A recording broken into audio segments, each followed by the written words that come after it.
pendulum of war had come to rest. The armies halted.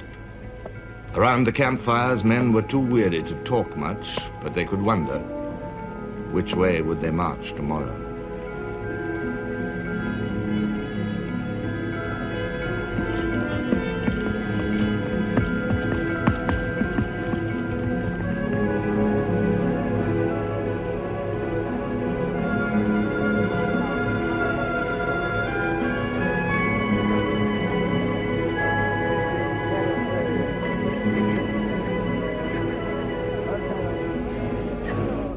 For 15 days, the Allies had been in constant retreat. For 15 days, the great weight of the German armies had pressed steadily down towards Paris and the heart of France.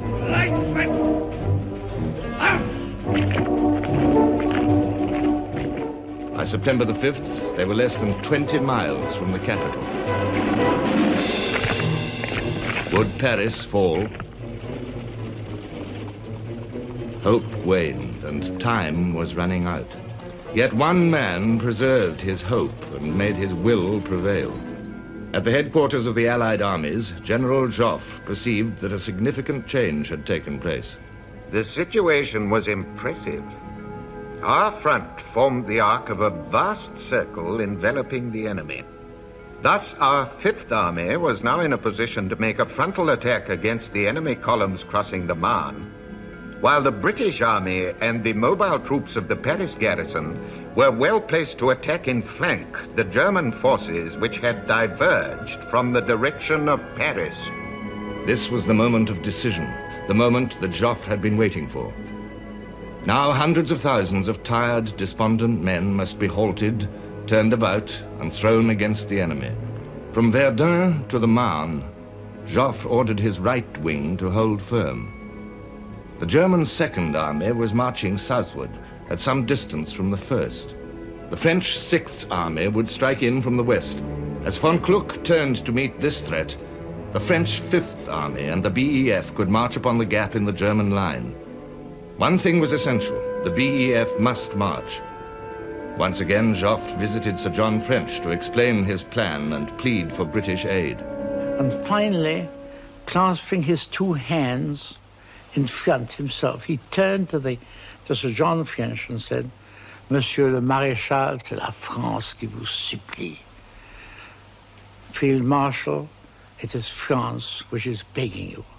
It was so moving that Sir John French, who was awfully British, very unemotive himself, was so moved that he struggled with the French language once more. He couldn't get anything out. And turning to somebody, he said, "Tell him that anything that men can do, our men will do. We will attack tomorrow." The word began to filter down the line that we were on the move in the reverse direction. At first we found it difficult to believe, but sure enough, we soon found ourselves recrossing the Marne, and we were on the advance again.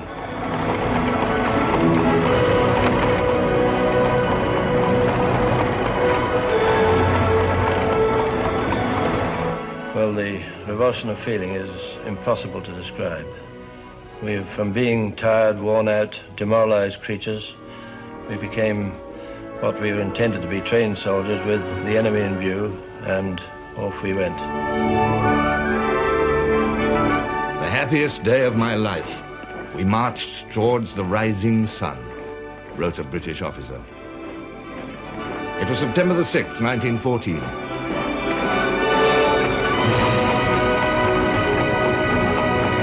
General Joffre issued an order of the day to his armies. The moment has passed for looking to the rear. All our efforts must be directed to attacking and driving back the enemy. Troops who can advance no further must at any price hold on to the ground they have conquered and die on the spot rather than give way. Under the circumstances which face us, no act of weakness can be tolerated. Slowly, the pendulum started its counterswing.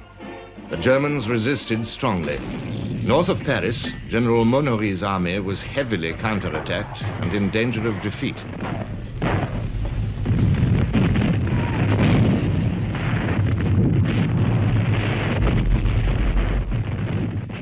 General Gallieni, military governor of Paris, rushed forward reinforcements in taxicabs, the taxis of the Marne.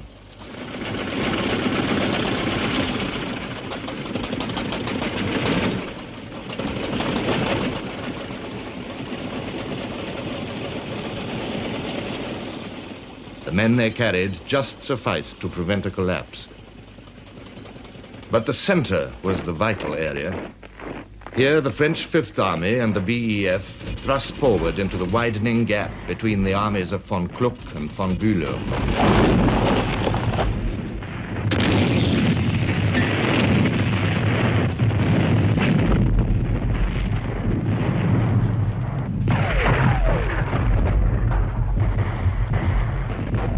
Reluctantly at first, but each day more certainly, the Germans gave way. On September the 11th, Joffre telegraphed to the Minister of War, "The Battle of the Marne is an incontestable victory for us."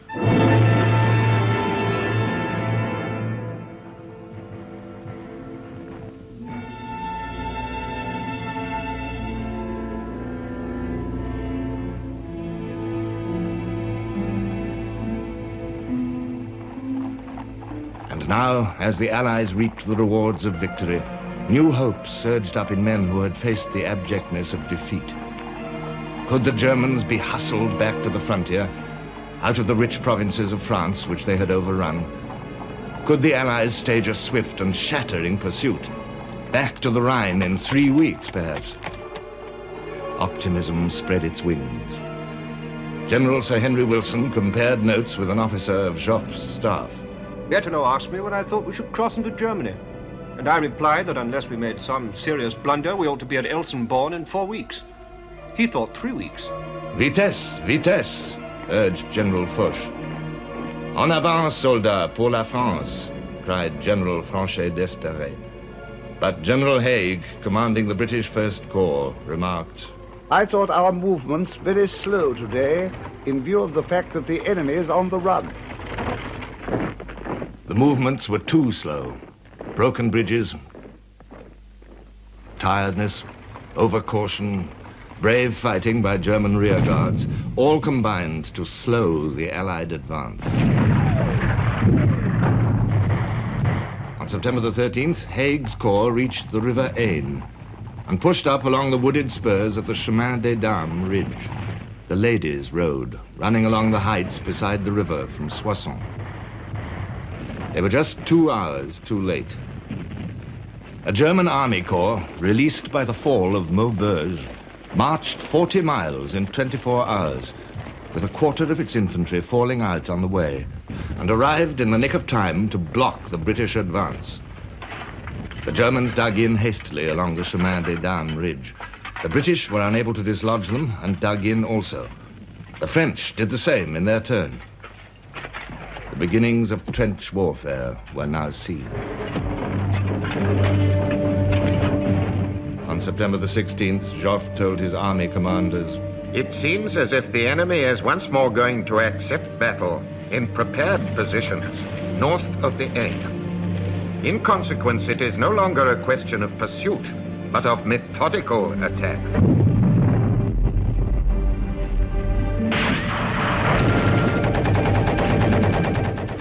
Every attack was halted. The Germans counterattacked to throw the Allies into the Aisne.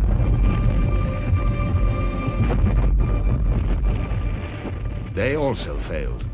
Losses mounted on both sides.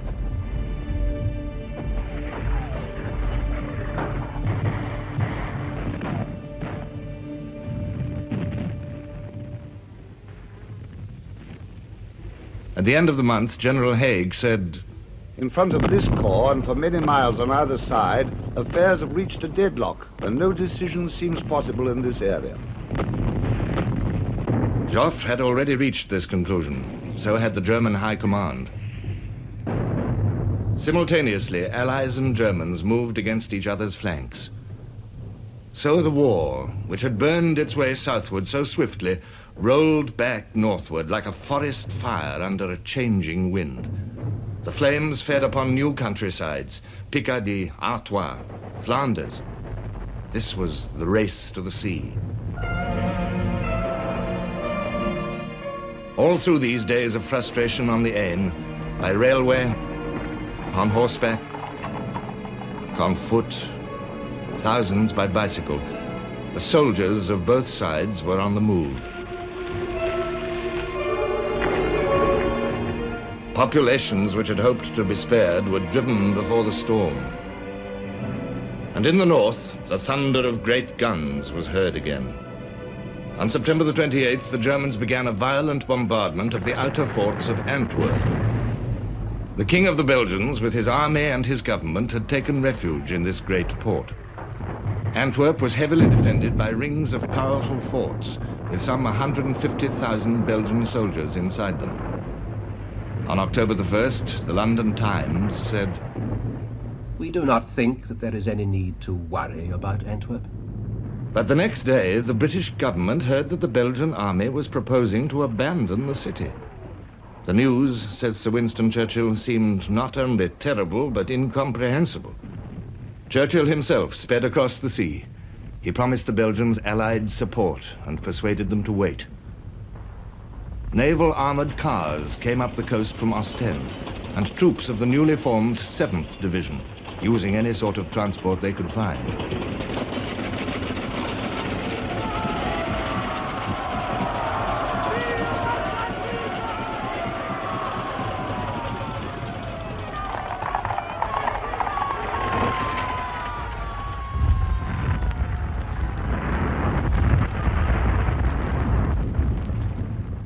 Then at Antwerp itself, Royal Marines of the Naval Division landed. They went into the line at once and were soon under bombardment. Some shrapnel, a few high explosives, and then high in the sky, a train-like rumble and whistle, ending with an explosion in the city of Antwerp, smoke and flames. An old Anne said, "Them's Howitzer shells. The bastards must be 12 miles away." At intervals all day, these train-like shells came over and burst in the city of Antwerp. Late in the afternoon, the oil tanks by the dockside were hit. We sat, watched, waited, felt hopeless and useless. For 3 days, the unequal struggle went on. But the Allies had nothing to match the heavy German howitzers which had already battered down Liège and Namur. On October the 7th, the inevitable end was in sight. The Belgian government left for Ostend, and the field army began its withdrawal down the coast. With them, once more, went the pitiful refugees, escaping as best they could, by any route they could, from the German invaders whose cruel reputation had gone before them. The future of Belgium was all in shadows now.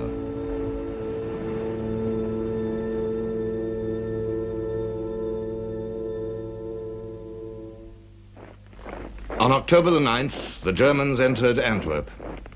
Now the flames of war licked down the coast to join the great blaze of battle from the south. The Belgian army fell back to Dixmude, where it joined a magnificent detachment of French Marines. And division by division, the British Expeditionary Force, transported from the Aisne, was coming into action near the old Flemish market town of Ypres.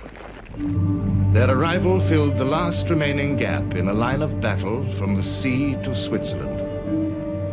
It was the final act of the war of movement. At Ypres, the last great encounter battle of the Western Front opened with glittering promise for both sides. General Foch was now in charge of all the Allied forces in the north. He was quite clear about what he had to do. The question was, would we have the time And did we possess the means of effecting a breakthrough before the enemy could complete defensive measures against which we would be more or less impotent? This was the effort we were about to make.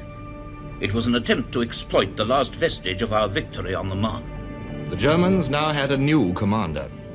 Von Moltke had failed, and now Erich von Falkenhayn had replaced him as Chief of Staff. He too was clear about his task. The Allied threat to the German right wing must be eliminated. If this at least was not done, then the drastic action against England and her sea traffic, with submarines, airplanes and airships, which was being prepared as a reply to England's war of starvation, was impossible. It was also questionable whether the occupied territory in northern France and western Belgium could be held. The prize, concluded Falkenhayn, was worth the stake. For both sides, the stake at Ypres consisted of everything they had.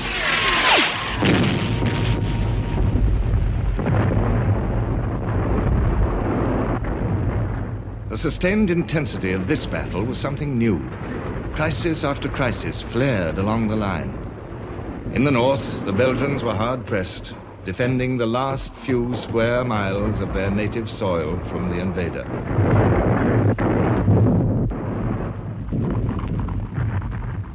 They took a terrible decision: to open the sluice gates of the river Ypres and let in the sea over land which had been reclaimed by the labor of centuries. A French officer watched the result. Little by little, the soil became spongy, and the ditches began to fill. On the 29th, we could see the water rise, but it was only on the 31st that we had the impression of an entirely different landscape.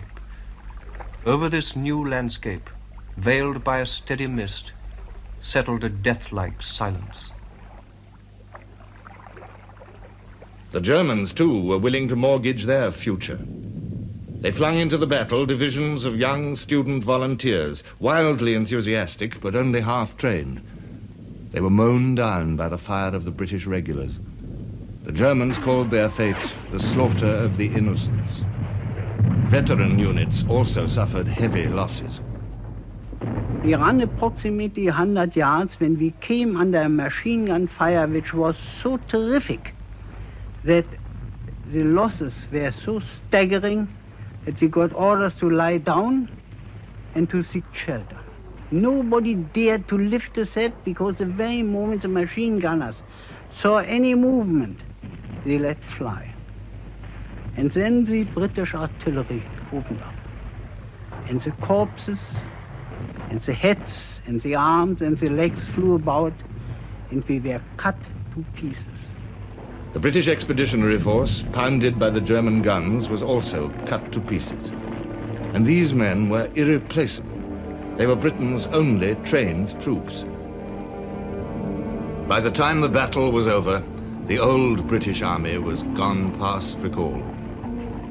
Its losses in this battle totaled nearly 60,000. Already, before it ended, the consequences were seen. The Territorials made their appearance. The London Scottish were the first Territorial infantry to enter the fight. They lost 60% of their numbers in their first battle. Beside them, on October the 29th, arrived the first units of the Indian Corps. The Citizen Army and the Empire were already having to replace the regulars. Regulars, Territorials, Indians, French, Belgians. The French outnumbered all the rest. Together, they beat off all the German attacks. Their own attacks failed also. Captain Rudolf Binding of the German Dragoons wrote in a letter, "The war has got stuck into a gigantic siege on both sides. The whole front is one endless fortified trench. Neither side has the force to make a decisive push." On November the 2nd, he was even gloomier. "Everyone is getting ready for a winter campaign. As far as I can judge, there is no possibility of an early finish." The thought grew upon him with all its cheerless implications. November the 8th. "We are still stuck here for perfectly good reasons. One might as well say for perfectly bad reasons. By the middle of November, his mind was made up. This business may last for a long time. The impossible was now a fact, a battle line which stretched across a continent. There were no flanks to turn, only the curves and convolutions of the rough trenches in which the million-strong armies crouched and waited. Nothing like it had ever been seen before.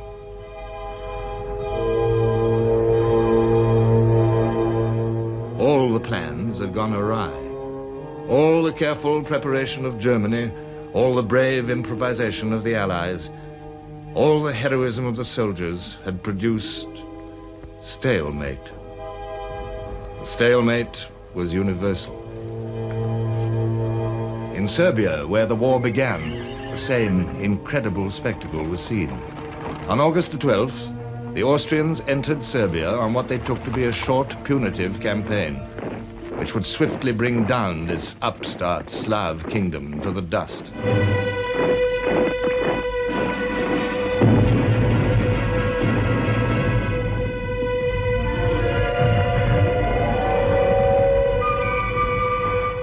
To the world's astonishment, the Austrian invasion was at once repelled. The Serbs fought with passionate fury against their overwhelming neighbors. But all the weight of numbers was on Austria's side. And after an interval, the Austrians returned in strength and with more caution. This time it seemed that they must win.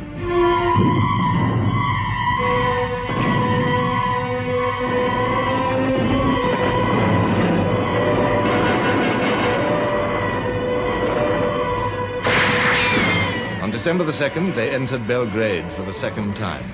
Easy enough. Belgrade was right on the border. But once again, the Serbs made a remarkable rally. By the 15th, the Austrians were out of Belgrade again, and Serbia was cleared of the invaders. The campaign had been brutal and bloody. The Austrians lost 227,000 men, more than half the numbers of their invading forces. This was a war of Austria's making, but Austria was out of luck. The great bulk of the Austrian armies marched to meet the Russians, marched with enthusiasm, believing in the strength of their German allies. Less than 50% of these men were Austrians and Hungarians. The rest, mostly Slavs, had little desire to fight for the Habsburg Empire. Many of these soldiers knew no more German than the 80 basic army words of command. Yet the German victory of Tannenberg in August lent the Austrians hope. Their commander-in-chief, Field Marshal Konrad von Hötzendorf, had visions of a Tannenberg of his own against the Russian southern group of armies.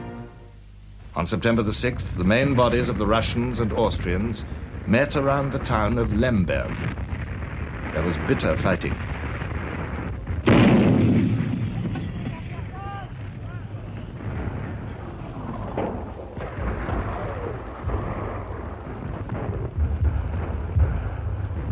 On September the 11th, the day on which Joffre announced his victory on the Marne, Conrad had accepted defeat.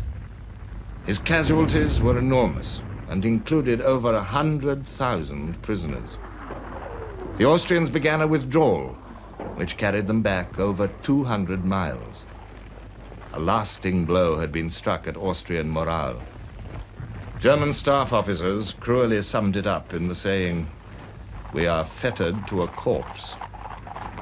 The Germans had reason for bitterness. This Austrian disaster had gravely affected their own plans and prospects, which had been so bright after Tannenberg.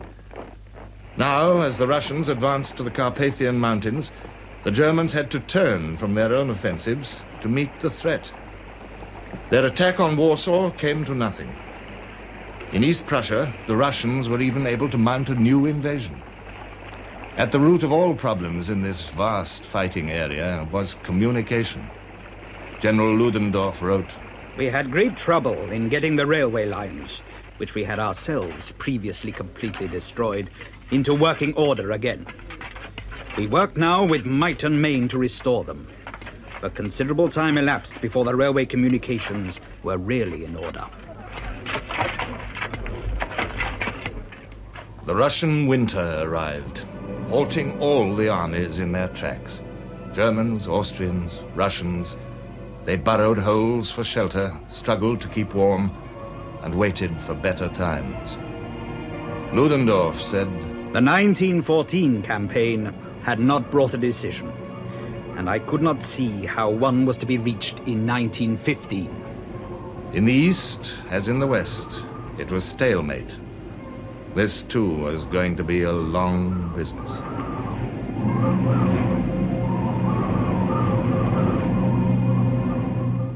As the weeks slid into months and the months drew towards the ending of the year, shocked nations recognized that this war would not be over by Christmas. In France, tight censorship concealed the full truth of what had happened since the 3rd of August. But in hundreds of thousands of homes, nothing could conceal the loss of a husband, a brother, or a son.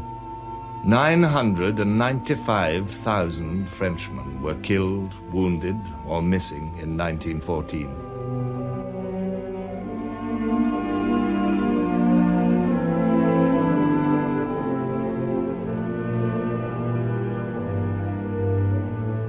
Russia's losses had been even greater than the French, and with them, disturbing signs of internal rottenness had appeared. The Russian soldiers had displayed unbelievable devotion, patience, and tenacity. Too often, their courage was brought to nothing by blunders, corruption, and heartbreaking shortages. Yet, at the end of the year, the Tsar's illusions lingered on. My dear army, I've already given such proofs of valor that victory can't fail us now. We must dictate the peace, and I am determined to continue the war until the Central Powers are destroyed. No Congress or mediation for me. Britain and Germany settled to their business with implacable wrath. The novelist H.G. Wells voiced their ardor. Nobody wants to be a non-combatant in a war of this sort. The desire to serve, to join in the fight, possessed the British people in odd ways. A Times reporter wrote in his diary, "People seem to be enveloped in a mysterious darkness, haunted by goblins in the form of desperate German spies. The wildest stories are being circulated of outrages committed by Germans in our midst." Fear of spies and fear of invasion produced hysteria, which turned venomously against Germans and Austrians living in Britain, or against their suspected sympathizers. The first casualty was Lord Haldane, the man who had created the Expeditionary Force and the Territorial Army. Haldane was accused in the newspapers of being secretly pro-German. It was even said that this lifelong bachelor had a German wife. He recalled, "I was threatened with assault in the street, and I was on occasions in some danger of being shot at." This violence turned in other directions also. In the East End of London, German shops were attacked and looted.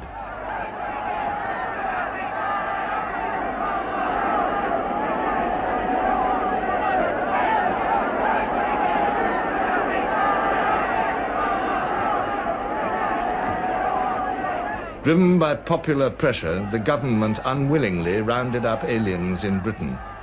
The historian F.S. Oliver recorded, "One of my friends has given away her dachshunds, lest they should lead her to be suspected of spying."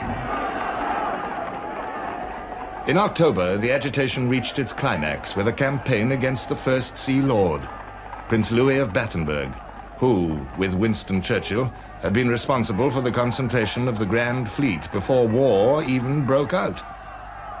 The journal John Bull wrote, "Blood is said to be thicker than water, and we doubt whether all the water in the North Sea could obliterate the blood ties between the Battenbergs and the Hohenzollerns when it comes to a question of a life and death struggle between Germany and ourselves." On October the 30th, Prince Louis resigned. But all these preoccupations were very remote from the urgent needs of the Expeditionary Force. On August the 7th, the Prime Minister requested Parliament to sanction an increase of the army by 500,000 men. The response was immediate and impressive.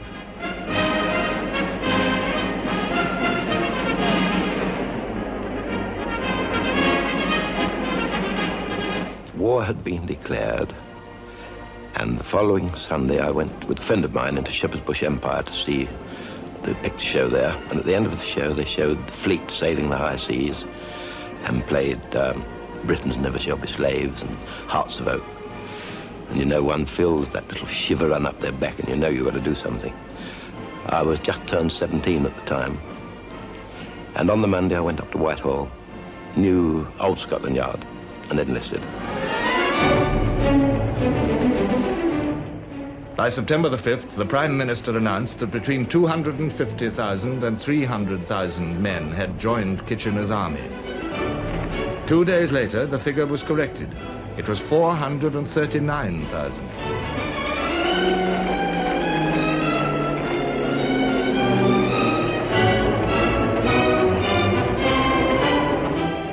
The patriotic fires burned high. A letter to the Times cried out, Reform Club, Pall Mall. Sir, yesterday afternoon, while Lord Kitchener was telling of the bravery of our wounded and dead, while he was asking for men to take their places, every lawn tennis court in the space near me was crowded by strapping young Englishmen and girls. Is there no way of shaming these laggards? The English girl who will not know the man, lover, brother, friend, that cannot show an overwhelming reason for not taking up arms, that girl will do her duty and will give good help to her country. 54 million posters were issued. 8 million personal letters were sent. 12,000 meetings were held.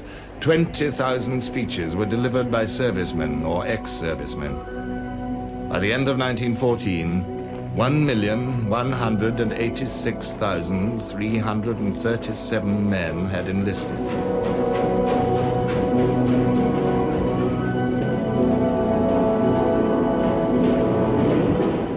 And this was not all. Canada's position had been made clear long before the war.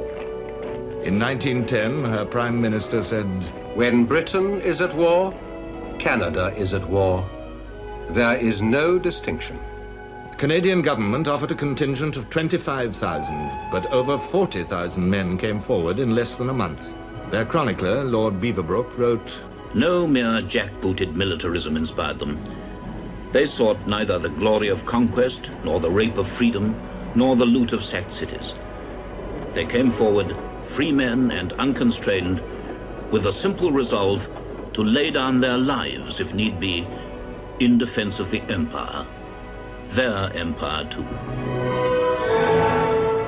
As with Canada, so with Australia. On August the 3rd, the Australian Treasurer said, If Britain goes to her Armageddon, we will go with her.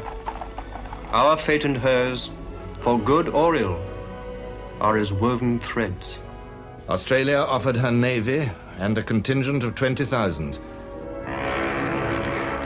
New Zealand also offered her navy and 8,000 men, a higher proportion than any other dominion. South Africa joined in. Men came from all the colonies. The martial races of India gathered at the summons of the drum. The empire was at war. This was something that Germany had not catered for. The Swedish explorer Sven Hedin, visiting Germany in October, spoke for her outraged feelings. The two Western powers of the Entente bear the responsibility for having caused the dance of death to involve the whole globe. Canadians come in their ships from America, Turcos and Senegalese Negroes from Africa, and poor Hindus and Gurkhas, bronzed by the sun of India, lie freezing in the trenches. And lastly, Australia and New Zealand are sending their contingents. And what is the purpose of such a worldwide levy of warriors? Why? Germanic culture is to be uprooted from the earth.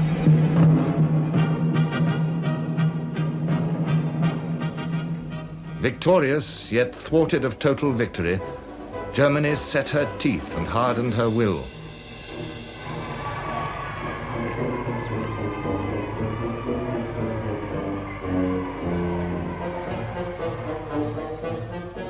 At the end of October, the president of the National Bank in Berlin told the correspondent of the New York Sun, It is a fight between England and Germany. to the bitter end, to the last German if need be. England has wanted it, so let it be. We want no quarter from England. We shall give none. Now it is death, destruction, and annihilation for one or other of the two nations. Tell your American people that. And say the words do not come from a fanatic, but from a quiet businessman who knows the feelings of his people. Tell America not to be misled by peace talk. There is not going to be any peace. This will be a long war. In an ugly mood, the nations settled down to fight it out. In the crude trenches, men dug for shelter as deep as they dared. They learned to suffer the companionship of mud.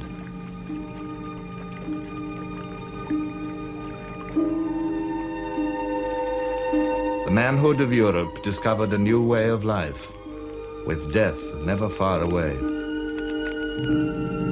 They were surprised to find that Christmas had overtaken them.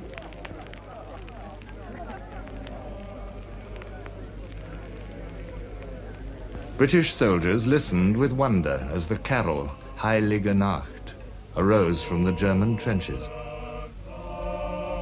Here and there they saw Christmas trees go up. The next day, it was just the sort of day for peace to be declared, said one British officer. Suddenly, without a word, British and German soldiers got out of their trenches and began to walk towards each other. The whole of no man's land, as far as we could see, was grey and khaki. There they were smoking and talking, shaking hands, exchanging names and addresses after the war to write to one another. The British soldiers showed the Germans the handsome brass gift boxes which they'd received from Princess Mary, each containing tobacco and cigarettes. The Germans had pipes embossed with the head of the Crown Prince, Little Willie of the English cartoons. When the Germans started to bury some of their frozen dead, the British had another shock. The inscriptions on the crosses. They would put, the Germans, für Vaterland und Freiheit, for fatherland and freedom. And I said to a German, excuse me, but how can you be fighting for freedom? You started the war, and we are fighting for freedom. And he said, excuse me, English comrade, camarade, but we are fighting for freedom, for our country. And I say, you also put, here rests in God, an unbekannter, held. Here rests in God, an unknown hero, in God. Oh yes, God is on our side. But I said, he's on our side. Well, English comrade, do not let us quarrel on Christmas Day.